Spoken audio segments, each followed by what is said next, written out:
Oui, je pense qu'on ne succède pas impunément à une femme, à une présidente de légende comme Rosine Vieira-Soglo. C'est des défis, c'est une montagne de défis qui se dresse forcément devant le nouveau président de la Renaissance du Bénin.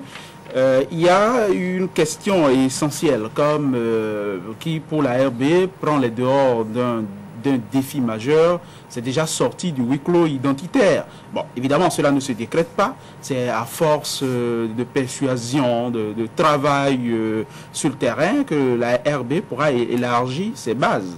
Parce que par endroit dans le pays, la RB est devenue un élément plutôt résiduel. Or, il fut une époque pas si lointaine que ça. Elle avait des élus dans certaines des régions de notre pays. Ça, me semble-t-il, c'est important.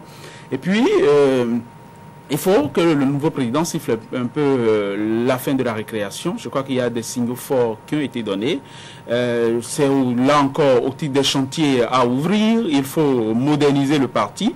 Mais je pense que le président Léadi Soglo, pour ce qu'il a démontré depuis quelques années, il a l'étoffe très certainement d'un leader. Vous avez dit il a un nom.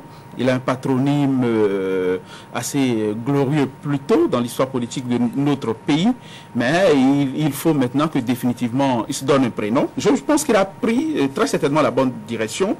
Il reste l'autre élément, comment est-ce qu'il doit s'entourer? Il faut déjà qu'il s'entoure, il faut qu'il fasse en sorte de fédérer les intelligences, de se faire porter par, mettons, la loi des reins même de la politique, dans cette matière, dans cet exercice, et les anciens, et des tout jeunes, des cadors politiques, et même ceux qui sont venus bien après, tout cela devrait être appelé pour essayer de relever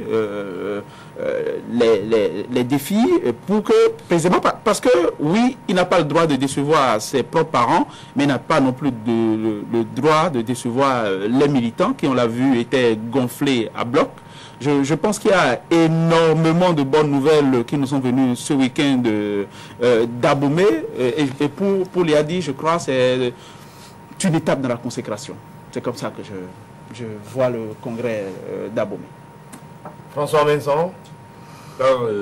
Tout simplement, il faut d'abord faire remarquer que la Renaissance du Bénin est l'un des très rares partis politiques, sinon le seul, bien installé sur l'échiquier politique national, à avoir osé franchir ce Rubicon, c'est-à-dire avoir demandé à ses fondateurs, à ses créateurs, de passer la main. Parce que depuis qu'on a eu l'avènement du renouveau démocratique, il faut faire noter que tous les grands partis politiques ont toujours gardé la main au niveau de leurs principaux dirigeants.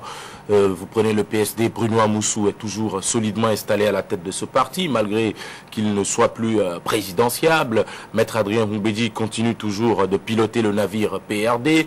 Le MADEP a toujours à sa tête Sefou Fagbon, ainsi de suite.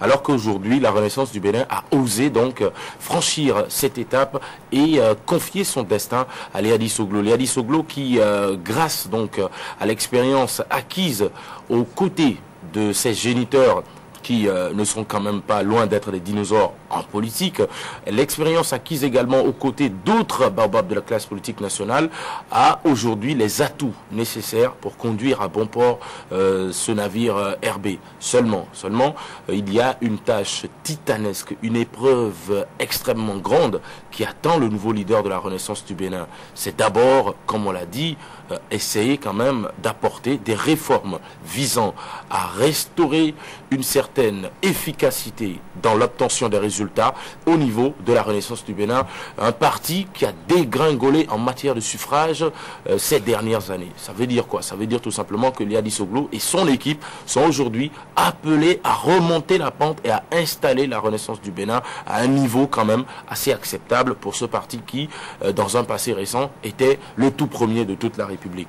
Secondo, Léadi Soglo doit essayer de restaurer également l'ordre, la discipline et la rigueur au sein de la maison RB, parce que récemment quand même on a eu beaucoup de remous, beaucoup de comportements qui ne répondaient pas véritablement à ce qu'on pourrait appeler la discipline collective dans le cadre donc de certains agissements. Léa Soglo devra taper du poing sur la table, mais il faudra aussi qu'il essaye de fédérer, de rassembler, parce que la renaissance du Bénin, comme tout parti politique, a ses différents courants et il y a quelques dissensions, quelques divisions. Il faut en arriver quand même à rassembler, à emmener les uns et les autres à parler le même discours, mais quelque chose est important et primordial, c'est qu'il faut forcément de la discipline et de la rigueur pour permettre à la RB de garder sa crédibilité. Maintenant, ce ne sera pas facile, parce qu'après tout, la renaissance du Bénin, c'est d'abord Nicéphore et Rosine Soglo. Ces deux personnalités politiques, lorsque vous évoquez leur simple nom, sont capables de drainer derrière elles une certaine foule. Donc Léa Soglo doit aujourd'hui essayer quand même de profiter, de récupérer un tout petit peu cette popularité parentale, et doit aussi définitivement nous enlever de la tête l'idée du fils à papa qui a été tout simplement positionné là et qui a été coopté, chouchouté, préparé par ses parents. Non, il faut qu'on sache que effectivement Léadi Vinagnon Soglo est devenu Léadi. Ce n'est plus le fils de Nicéphore Soglo. Il sera le fils de Nicéphore Soglo. Bon, sur le plan politique, pardon, voilà, par rapport, faut qu'on sache que c'est le président de la RB. Ce n'est plus le fils du président d'honneur ou le fils de la présidente. André Dossa. Oui, c'est vrai que malgré son âge aujourd'hui, on continue, l'expression « papa m'a dit » continue toujours de coller à la peau de Christophe Mitterrand. Mais ici, à 50 ans, peut-on toujours considérer, doit-on toujours considérer Léa Soglo comme fils à papa? Je pense quand même que c'est un homme complet qui aujourd'hui prend les rênes de la RB, pour ne pas dire qu'en réalité aujourd'hui il est tout simplement en train de prendre les compétences, sinon avec sa désignation comme candidat du parti en 2006 pour les élections présidentielles, moi je voyais déjà Léa Soglo, successeur de Rosine Soglo, mais qui ne disait pas son nom. Aujourd'hui, il a le coup des franges pour véritablement diriger ce parti. Je pense que c'est un gros défi qu'il a à relever. Ce défi, Winner l'a dit, c'est qu'il lui faut maintenant se donner un prénom, puisqu'il a déjà un nom, et ça ne va pas être facile, surtout qu'il remplace cette légende. Aujourd'hui, l'expression, ma foi, convient tout à fait à Rosine Soglo. C'est une légende dans ce parti politique. Il lui faut donc succéder à Rosine, et ce n'est pas du tout facile. Il a autour de lui une équipe jeune, des gens certainement qui ont plus d'expérience que lui, d'autres non, et qu'il doit pouvoir réunir et pouvoir tirer le maximum, ce qu'il y a de meilleur de ces différentes personnes qui l'entourent. Et la situation pour lui, le défi est d'autant plus gros qu'il prend les rênes du parti dans un contexte un peu particulier avec un autre, c'est-à-dire son frère, Galiou Soglo, qui d'abord a été exclu par le Congrès, et puis le frère a demandé que le Congrès rapporte sa décision.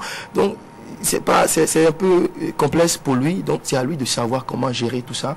Et c'est important qu'après sa maman, que Léa Soglo puisse amener la RB, à défaut de retrouver cette lettre de noblesse dans le temps au moment où le parti pouvait compter une vingtaine de députés à l'Assemblée nationale, qu'il essaie quand même de donner à la Renaissance du Bénin tout le lustre qu'on lui a connu par le passé. Donc c'est important, c'est un gros défi que Léa Soglo a relevé. Se donner un prénom et maintenant utiliser le parti, pouvoir adhérer tous les militants du parti à ses objectifs, lui, qui sont aussi ceux du parti, c'est à savoir pouvoir un jour présider aux destinées du pays, c'est-à-dire être président de la République. D'accord. Une question comme ça. Avant le Congrès, c'était quoi les grandes attentes? Et au terme du Congrès, en termes de déception, si déception il y en a, c'est quoi les déceptions? Oui, si vous permettez, je tiens d'abord à dire, avant de répondre à votre question, que le destin de Léadi, on l'a vu à Bomé notamment, le destin de Léadi s'inscrit désormais dans l'Union fait la nation. Je crois que c'est assez clair, donc on prend date. Maintenant, moi je considère que nous avons vécu un week-end politique de rêve. Il y avait, avant le congrès d'Aboumé, une indication. Il y avait une certitude, mettons. La certitude, c'est que Léadi prend officiellement les rênes du parti. Et il y a eu un certain nombre d'éléments qui donnent du sens, de la portée, qui mettons, gonfle d'espoir. Quand on a vécu en partie ce qui s'est passé à Abomey, je crois que c'était un événement. Pour une fois, le mot n'est pas galvaudé. Il y a eu quand même que la République abîmée a repris passablement des couleurs à Abomey. Au-delà de la prise de charge de Léadi Soglo, il y a quand même cette décision à l'interne qui relève de la discipline basique, qui est d'exclure Alao Bouraïman et Galiou Soglo. Je pense que ça fait un moment que certains observateurs considéraient que c'était le service minimum, quoi. Il y avait cela à faire. Maintenant, on l'a